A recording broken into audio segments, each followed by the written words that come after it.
very clear that God said, I was there at the covenant of your wife. My presence was there. I brought my spirit in on this marriage, this covenant. Now, I first of all want to say theologically, the Bible says that what God's joined together, let no man put asunder. I am very well aware of the fact lots of marriages were not put together by God. They were joined together by the flesh. That's a reality.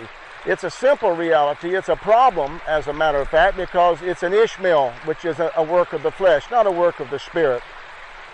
Most of the time, men or women choose one another by, first of all, the visual appearance, how they look physically, the attraction, the sexual attraction primarily.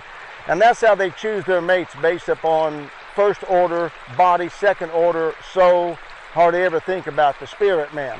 But what we're going to be doing today is talking about it from God himself. Now look, I'm not here to condemn any marriage.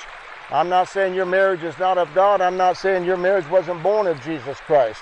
I'm just simply saying there's a lot of them that's not. Now, if yours was not, and it was born in the flesh, you can make that change by getting that marriage, so to speak, born again.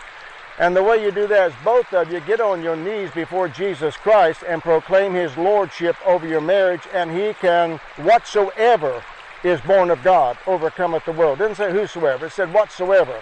A marriage can be born again of God in spirit, getting it out of the flesh over into the spirit, and that will bring it back into the purpose of God's divine order and purpose. And cause his divinity, if you would, that rests so mightily then upon that marriage, and not just you trying to do it with dates and sex and learning all new techniques and all that. No, this is not done of the flesh, done of the heart in the spirit. So I'm going to show you this morning something. The first thing we're going to do is go biblically by definition of the word covenant. We've heard so much about covenant. It's an agreement, it's a contract, it's a legal binding rule or ordinance of mankind. And then you got your prenuptials, and all of this man's thrown in on the word covenant, and none of those words have a thing to do with the Hebrew word covenant. I want you to look at this word covenant. Barith is the Hebrew word. And it says very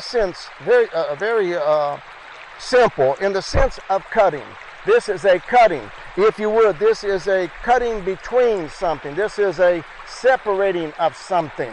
Now, the first thing God did on covenant, he separated man from woman. There's no woman in man. There's no man in woman. How they got back into one another in the 21st century is a work of Satan.